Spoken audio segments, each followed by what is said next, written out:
Sekarang ini ada timeline ya.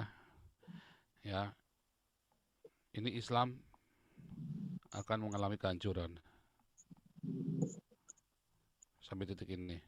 Ya, terus ini adalah masa damai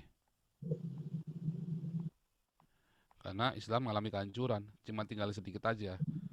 Aduh, ini selalu ini karena Tuhan Yesus tolong. Suaranya hilang, Pak Paul. Iya, tahu. Ya, jadi ini Islam akan mengalami kehancuran. Ya, mereka sedang menelanjangi diri sendiri dengan kebiadabannya mereka akan hancur. Arab semua sudah berdamai dengan Israel. Dia membuka dirinya, mereka sudah tinggalkan hukum-hukum Islam. Sudah mulai Arab ya, negara-negara Arab sudah mulai tinggalkan. Cuma tinggal Indonesia aja belagu sama Turki, sok-sokan. Tapi Turki sendiri itu tong kosong nyaring bunyinya. Erdogan itu nggak ada apa-apanya, cuma teriak-teriak barking-barking aja, ya kan? Nggak ada isinya dia. Tahunnya dari mana? Ya dari rakyatnya kan pada di sini semua. Siap-siap. Mereka siap-siap galang tinggal dihabisin. Mereka lagi menggalang kekuatan di sini untuk ngabisin Erdogan. Orang-orang Turki yang di sini orang-orang yang sekuler semua udah. Yang profesor, yang doktor, saya ketemu semua di sini sama mereka. Ya. Jadi Erdogan itu tong kosong. Ya, karena saya banyak ketemu dengan para para nasionalis yang sekuler. Ya, mereka bilang ini Erdogan hanya menggunakan power saja. Dia sendiri sudah jadi minoritas Erdogan ini, cuman dia gunakan apa? Tangkap, bunuh, tiba-tiba dihilangkan. Gitu caranya dia si Erdogan ini. Tapi dia nggak bisa tangkap orang-orang yang di Eropa. Dia nggak bisa tangkap. Orang Eropa lagi menggalang kekuatan. Terus Erdogan dia kirim lagi orang-orangnya dia ke Eropa. Suruh jadi asilum pencari suaka. Orangnya dia untuk memata-matai siapa? Keluarganya ditangkepin. Gila ya Erdogan ya. Tapi mereka nggak takut, ini udah berani kok, udah nekat kok orang-orang Turkinya kok mau gulingin Erdogan. Itu contoh seperti itu. Nah, Iran, Khomeini sekarang sudah hancur. Kemarin yang kasusnya kemarin ribut-ribut yang orang-orang berani lawan Khomeini itu, kelihatannya mereka diam. Tapi sekarang lihat ya, COVID itu gila-gilaan di Iran. Teman-teman di Iran bilang cerita, ini gila-gilaan Iran. Mayat-mayat itu ber- berjejeran, bergelimpangan di tengah jalan. Nggak ada media yang meliputnya, tapi mereka tahu ya mayat-mayat itu ada di mana-mana. Berani ada yang liput, berani ada yang foto, bisa dipenggal, ya kan? Tapi Iran sekarang lagi goyang. Lalu apa yang bisa diandalkan Iran? Ya, sekarang mereka semua lagi babak belur. Nah, Arab Saudi sudah merapat, sudah tahu merapat ke Israel. Tidak ada negara-negara Arab ya Arab Saudi, Yordania, mereka mereka nggak mencela Israel, mereka diam seribu bahasa, diam, nggak urusan, karena mereka tahu Hamas kurang ajar, ya Hamas ini kurang ajar, Hamas ini justru membuka kebiadaban Islam, ya itulah kalau mau tahu Islam Hamas, kalau mau tahu Islam Al Qaeda, mereka malu, makanya Arab Saudi nggak mau urusan, nggak mau komentar, mana ada komentar Arab Saudi, mana Yordania, Qatar komentar, nggak mau. Joe Biden aja bingung. Akhirnya cuman bilang kemarin ya si Benjamin Netanyahu cuma bilang, ayo tetap memberikan encourage. Negara-negara Eropa semua nggak ada yang dukung Hamas. Yang dukung Hamas cuman Indonesia, Turki, mana-mana Brunei kemarin, Malaysia, ya kan, Iran. Indonesia aja bodoh nih. Ada apa dengan Indonesia? Bodoh banget, ya. Karena dia menggunakan isu Hamas buat ditunggangin buat di Indonesia. Nah, yang di Indonesia bodoh banget. Ya, kalian lagi kere semua, rakyat jelata yang Islam-Islam kalian, ya kalian dengar ya. Kalian Islam-Islam lagi kere, duitnya kalian tidak pernah akan sampai ke tangan Hamas. Ya, tidak akan sampai ke tangan Hamas. Karena Hamas sudah bilang tidak ada uang yang masuk ke donasi yang dari pinggir-pinggir jalan itu yang nyampe ke Hamas. Nggak ada, ya kan? Nah, maka Islam kan akan kehancuran. Semua kecewa dengan Islam. Orang-orang Islam itu kecewa dengan Islam. Di Indonesia saja sudah lebih dari 30% ya yang meninggalkan Islam. Islam ini di Indonesia paling cuma tinggal 50% dari jumlah komunitas di Indonesia. Nah, itu makin lama makin berkurang. Cuman orang-orangnya takut. Yang sudah murtad-murtad ini banyak yang takut. Nah, makanya saya berseru-seru ini supaya roh ketakutan itu hilang. Ya, karena ternyata Allah Islam nggak berkuasa. Allah Islam itu sama sekali nggak berkuasa. Saya masih di sini, saya masih teriak-teriak di sini, kutu di seberang samudera dengan sejuta toa, dan toanya tambah banyak. Toanya menular lagi, ya kan? Nah, maka bahkan Islam di Amerika pun sudah mulai ditinggalkan. Udah kacau sekali mereka semua. Kenapa? Karena sekarang negara asalnya mereka sudah instruksinya udah diam. Ya diam. Nah, maka masuk dalam masa damai. Masa damai ini akan ada revival. Lihat, Prancis saja sudah menyerukan loh. Paling enggak sudah ada 4 media Prancis yang menyerukan tentang persekusi di Indonesia. Dan mereka sedang memerangi radikalis Islam. Jerman juga sama. Mereka semua sedang Belanda juga sama. Ya, Swiss, Austria kemarin sudah menutup ratusan masjidnya. Ya. Dan itu kan masa damai, ada kebangunan, akan ada kebangunan rohani. Orang-orang datang pada Tuhan Yesus. Seluruh dunia akan mendengar Injil. Itu masa damai. Nanti di sini teknologi, karena ada damai, tidak ada Islam lagi yang bikin rese, teknologi akan maju.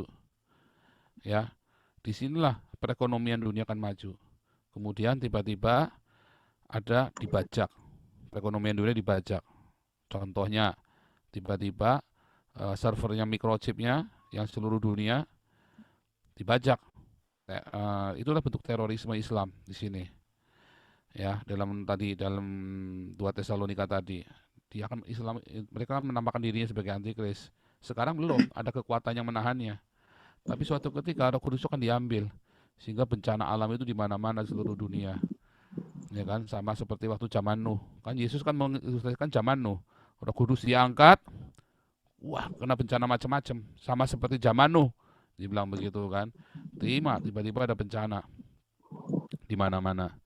Nah, itulah kemudian si antikris atau orang-orang Islam yang radikal ini, dia akan membajak perekonomian dunia. Dia nggak bisa ambil microchip, cuma dihancurkan, kolaps seluruh dunia perekonomian. Maka harus pakai apa? Pasar muamalat, barter. Dan siapa yang punya emasnya? Ya mereka lah, kayak tadi contoh lah Hamas. Yang punya ya, si ketuanya Hamasnya kan orang kaya, punya 36.000 triliun. Ternyata bukan 36 triliun, 36.000 triliun hartanya. Bayangin. Ya kan? Hartanya Hamas nggak ada apa-apanya dengan kekayaan si yang punya Hamas. Nah, lihat. Maka persediaan emasnya kan diputar sama dia. Yang mau transaksi harus stempel angka 600 yang itu syahadat Islam plus huruf nun, jumlahnya adalah 666 di sini. Nah, kemudian mereka berkuasa selama 3,5 tahun di sini. Nah, banyak orang Kristen akan dibunuh, orang Yahudi akan dibunuh sama mereka selama 3,5 tahun ini oleh orang-orang Islam ini. Di titik ini Tuhan Yesus datang. Kemudian masuk zaman 1000 tahun. Karena di sini di titik ini ya antikristus itu dimusnahkan, mati semua. Kemudian masuk dalam 1000 tahun.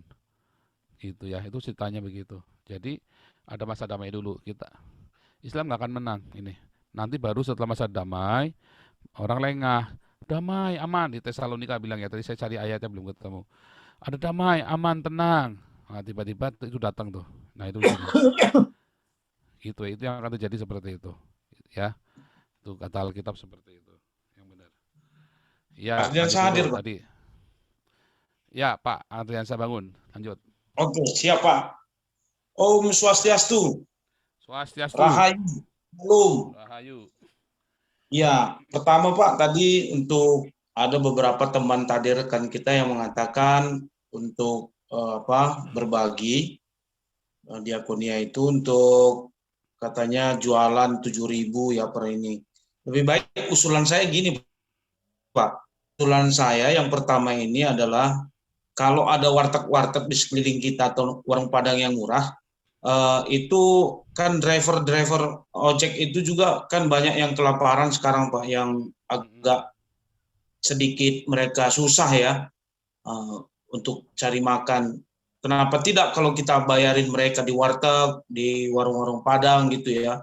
Kan itu cuma 10.000, 8.000 juga ada yang dapat gitu. Jadi usulan saya yang pertama begitu, supaya juga wartegnya juga jalan, driver-driver ojek itu yang online juga bisa diberikan gitu ya. Itu yang pertama itu, Pak. Nah, yang kedua, kita sama-sama tahu bahwa Indonesia itu adalah bagian dari organisasi OKI ya, organisasi Islam ya, organisasi Islam, dan kewajiban organisasi itu adalah membantu rekan-rekannya. Nah, salah satunya Palestina. Nah, kalau kita bicara Palestina tentang Hamas, Hamas adalah bagian dari Palestina. Fatah juga adalah bagian dari Palestina. Kalau itu mereka di sana politik luar negeri mereka mengenai Islamkah, entah apa ya, organisasi teroris yang disebutkan waktu itu sudah diumumkan oleh PBB.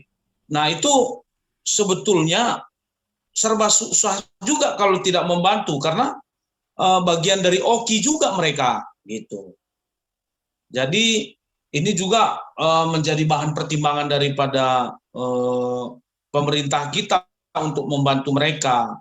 Apakah itu yang dibantu Hamas atau rakyat Palestina yang tadi ada rekan-rekan kita bilang ibu siapa tadi yang 7, sekian M itu membantu rakyat Palestina atau membantu Hamas? Ini juga kita nggak tahu kan informasinya lengkap seperti apa. Nah, kita nggak ngerti seperti apa. Atau kalau dia membantu Hamas, saya pikir betul kata siapa dulu yang nyanyi Baby Baby itu, Justin Bieber. Memang negara kita ini antah berantah. Nah, kita pernah ngamuk dibilang negara kita ini antah berantah. Ya kalau kita membantu organisasi teroris, ya itu sama saja kita sedang menanam badai ya. Di negara kita salah satu contoh, kalau rakyat Papua dibantu Australia, kita mencak-mencak gitu. Nah, kalau ada yang sedikit ngerecokin bangsa kita, ada beberapa negara yang membantu, kita langsung cengeng bawaannya. Nah, ini negara ini memang negara ya dibawa kemana kita juga nggak ngerti juga ya. Ya petinggi-petinggi lah yang urusan mereka lah itu. Tapi jangan juga urusan mereka seperti itu juga, karena dampaknya ke kita juga sekarang ini. Nah, itu yang harus kita memang suarakan, seperti kata Pak Paul Jang, itu memang harus semakin keras kita bersuara. Karena negara ini juga banyak, bukan hanya Papua, tapi mafia-mafia banyak sekali yang sekarang beredar, mafia mafia tanah, mafia narkoba, ya itu, aduh, itu nggak berhenti itu sampai sekarang, itu belum tuntas. Ya kalau tuntas dibilang nggak mungkin, ya paling tidak reda lah gitu, ya agak menurun kejahatan itu. Tapi ini memang kita harus bersuara lantang. Pengen sekali rasanya kita ini berkata-kata kasar, ya. Berkata kasar itu gini, kenapa sampai begini begitu bangsa kita sendiri? Seperti kata Pak siapa tadi yang barusan ngomong kantong-kantong Kristen, itu juga itu mesti ya kita harus netral lah ya, karena kita kalau bicara agama itu bisa saja kita rasis nantinya bawaannya. Kantong-kantong ini kan enggak, kita ini harusnya Pancasila yang dengungkan oleh Pak Tobing ya, Pak Jenderal. Nah, Menteri Agama yang tadi saya dengar beberapa ya, yang selama ini kita dengungkan Menteri Agama itu memang udah nggak pantas lah ya, ada menteri-menteri agama yang berpihak kepada satu agama yang mayoritas. Harusnya itu menteri-menteri Pancasila gitu. Jangan menteri agama. Kalau menteri agama ribut, karena agama ini banyak aturannya. Kalau menteri Pancasila, walaupun ada dinamakan di istana itu ada beberapa tentang pembahasan Pancasila, tapi yang harus kita dukung adalah ini harus ada yang namanya Pancasila, itu aja diganti itu supaya semua terayomi begitu. Jadi ya ini buat pemerintah juga, saya lah pribadi ya kurang berpihak. Ada sedikit kadar cinta saya itu memudar terhadap Pak Jokowi ya. Ini sangat kurang simpati saya akhirnya kepada Pak Jokowi. Nanti ini dampaknya ke anak-anak dan menantu mereka juga. Ya, Pak Bobi, Pak Gibran, itu dampaknya nanti ke mereka gitu. Kalau salah memberikan kebijakan atas bangsa ini dari Pak Presiden sendiri. Nah, ini yang harus kita dengungkan gitu, bahwa harus ada perubahan, paling tidak ya memihak kepada semua bangsa kita, warga negara, karena ini lagi susah semua orang. Ada COVID, ada ya macam-macam. Ini semuanya lagi booming nih berita-beritanya. Nah, ini kacau. Apalagi yang kemarin itu yang dari Bengkulu itu, yang anak gadis itu yang dipecat dari sekolah itu udah memang di luar daripada kewajaran, saya bilang ya. Dipecat dari sekolah, dipermalukan, itu udah keterlaluan bangsa kita ini. Ya, hanya segelintir seperti itu. Banyak orang dari dulu menghina Amerika, kenapa nggak ditangkap? Menghina Inggris, kenapa nggak ditangkap? Menghina negara yang lain-lain itu, kenapa nggak tangkap? Kenapa menghina sedikit ada di TikTok mainan anak-anak aja bisa ditangkap sama aparat hukum ini? Itu kayaknya udah kurang, ya ini udah kurang etis lah, kurang bagus dilihat negara-negara tetangga kita begitu. Ya mungkin ini aja Pak Paul, saya tetap mendukung apapun yang terus kita gaungkan ini, seperti Pak Paul bilang, harus semakin keras, memang harus semakin keras. Kalau enggak, habis. Itu Pak. Ya, terakhir ya, murid Kristus. Terakhir sekali ini, karena kita harus segera mengakhirinya. Silakan Pak Komandan. Gaspol, murid Kristus. Murid Kristus. Murid Yesus. Murid Yesus. Ya, silakan Pak Komandan. Ya, selamat malam Pak Paul. Shalom. Selamat malam. Shalom. Ya, saya baru kali ini masuk lagi ini. Ya. Ke jobnya Pak Paul. Saya ingin memberikan masukan bagaimana supaya jom kita ini lebih efektif dan efisien serta berdampak. Saya menyarankan ya, kita mengambil topik-topik isu-isu yang lagi aktual, memang sudah tepat ini. Namun mungkin ada beberapa yang perlu kita pertimbangkan dampak daripada pembicaraan kita ini.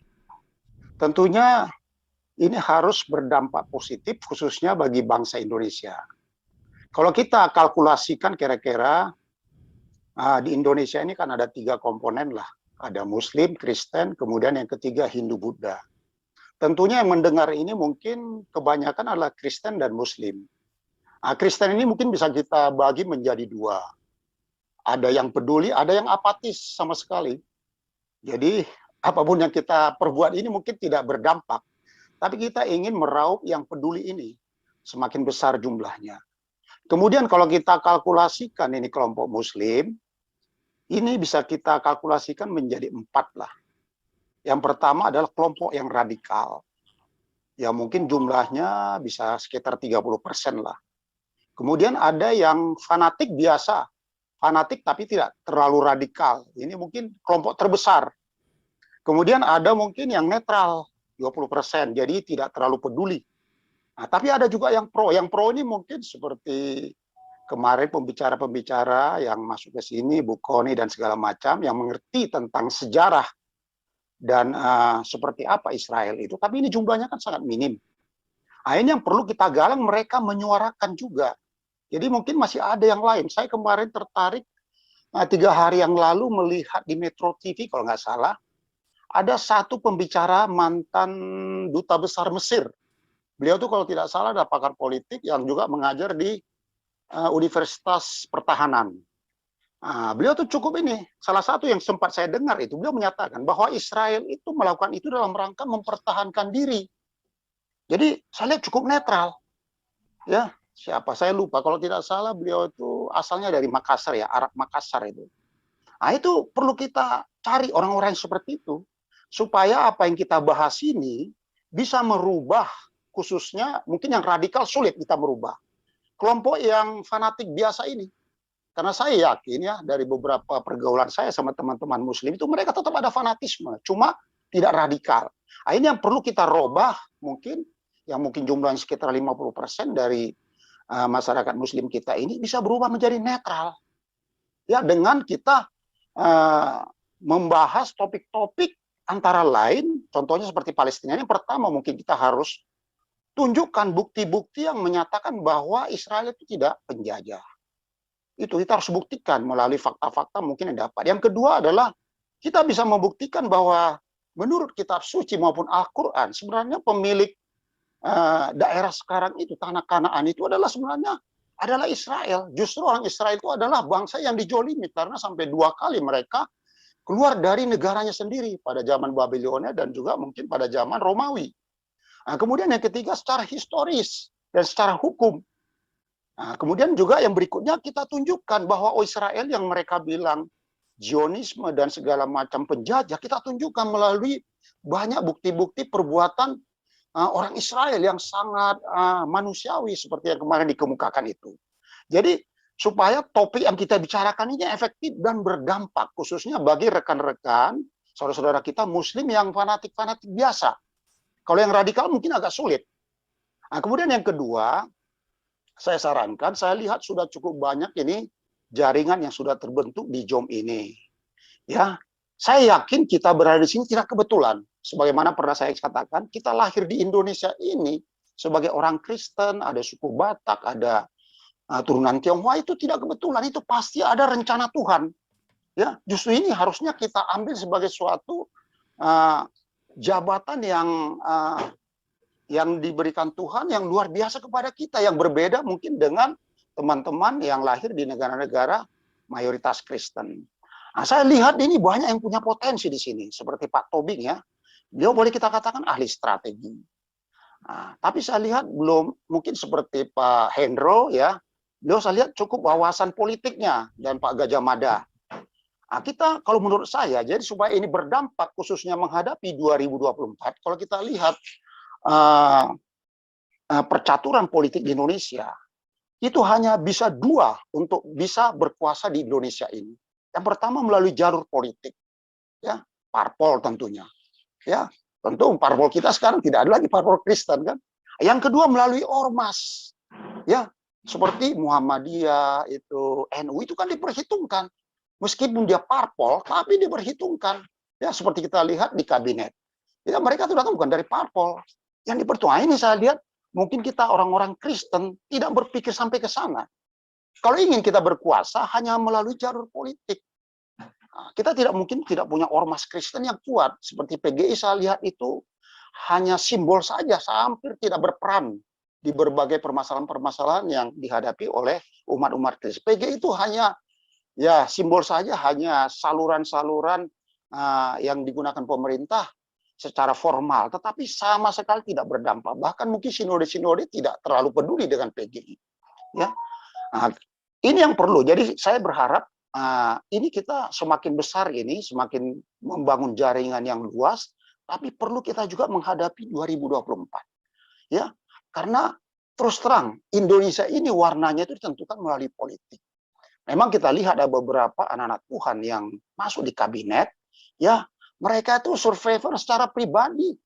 Dan saya lihat mereka kurang membangun jaringan bagaimana mereka membuat regenerasi atau membangun generasi baru dari junior-juniornya yang Kristen. Ya, saya lihatlah, saya tidak temukan lagi mungkin sosok seperti Pak Panggabean, ya, kemudian Pak dulu mantan Panglima TNI, Pak siapa almarhum yang dekat dengan Pak Harto, ya, itu LB kita tidak Murdani. temukan lagi. LB Murdani. Itu luar biasa. Saya masih ingat dulu Pak LB Murdani waktu beliau menjadi Menteri Pertahanan, ya, Menteri Pertahanan dan Keamanan, ya. Saya foto di istana itu, dia lihat saya, Simajuntak sini dekat saya. Saya lihat kenapa saya dipanggil sementara saya bukan militer, saya polisi. Padahal di sampingnya sudah ada berdiri Angkatan Darat tuh rebutan foto. Dia lihat saya di ujung sana, Simajuntak sini dekat saya katanya. Saya lihat, wah, kenapa saya dipanggil? Padahal saya bukan Angkatan Darat, seharusnya mungkin yang satu korps dengan beliau. Ini saya lihat ada roh, ya, yang dia tularkan kepada kita sebagai anak Tuhan. Karena disebut dalam firman Tuhan, ya, kita menyayangi semua umat manusia. Tetapi ada skala prioritas, yaitu yang seiman. Nah, ini yang saya lihat kurang kelihatan di anak-anak Tuhan sekarang yang ada di kabinet maupun di lembaga-lembaga pemerintah. Ya, di TNI, Polri, tidak ada. Jadi mereka hanya berpikir untuk pribadi. Sama sekali mereka tidak mengkader junior-juniornya, seperti dulu Pak LB Murdani maupun Pak Panggabean. Nah, jadi menurut saya kalau memang kita ini nanti sepakat, kita ini kan sudah kumpulin, ada beberapa yang punya talenta, ya. Kalau kita bersatu ini merupakan kekuatan yang luar biasa menghadapi 2024 ini. Jangan kita nanti setelah sudah 1 tahun lagi baru mulai. Meskipun memang ini kelihatannya politis, tapi terus terang lah kalau kita lihat percaturan sistem hukum di Indonesia, tidak ada jalur lain kecuali politik. Saya punya pengalaman beberapa kali menghadapi atau masuklah melakukan pengumpulan keterangan atau penyelidikan terhadap perpolitikan Indonesia, baik itu melalui pilkada, termasuk pilkada Pak Jokowi dulu waktu 2012, DKI saya ada di dalam waktu itu. Tapi sifatnya saya, karena saya aparat, saya hanya mengumpulkan informasi, tapi saya lihat, wah luar biasa itu kecurangan-kecurangan, ya, termasuk money politik itu luar biasa. Saya masih ingat waktu itu, ada salah satu parpol pendukung Pak Alek, waktu itu ada 5 paslon itu, pemilu kada DKI, ya, ada 5 paslon. Waktu itu saya ingat, Pak Alek Gubernur Sumatera Selatan, itu ada parpolnya, bilang, Pak Alek, kalau tidak punya uang jangan datang ke sini. Ternyata ada keluarganya itu yang komplain. Karena uang sudah sekian banyak dikeluarkan, tapi ternyata suara yang didapatkan itu sangat minim, jauh daripada janji-janji yang disampaikan parpol tersebut. Dia bilang, kalau Pak Alek tidak punya uang, jangan main ke sini katanya. Ini Jakarta, nggak punya uang, pulang sana ke Palembang. Saya dengar sendiri karena saya ada di dalam waktu itu. Waduh, saya bilang ini kotor benar permainan politik di sini. Jadi, ini mungkin saran saya, Pak Paul, supaya Zoom kita ini bisa lebih efektif, efisien. Mungkin materi yang kita bahas itu benar-benar berdampak khususnya kepada rekan-rekan kita, saudara kita yang Muslim, yang sedang-sedang ini fanatiknya, supaya mereka tidak menjadi radikal, tapi menjadi netral. Nah ini tentunya dengan kita menggunakan juga bahasa-bahasa yang efektif dalam berbicara di sini. Jangan sampai kontraproduktif. Ya, tidak menimbulkan simpati. Ya, jadi yang kita perlu rebut ini adalah rekan-rekan kita Muslim ini, saudara kita Muslim ini yang fanatiknya biasa-biasa. Jangan sampai mereka menjadi radikal, tetapi kita tarik menjadi netral. Demikian kira-kira yang bisa saya sampaikan, Pak Paul. Mudah-mudahan bermanfaat. Saya tetap mendukung, ya. Saya berusaha juga membangun jaringan di komunitas saya untuk kita semakin menularkan roh keberanian. Terima kasih. Ya.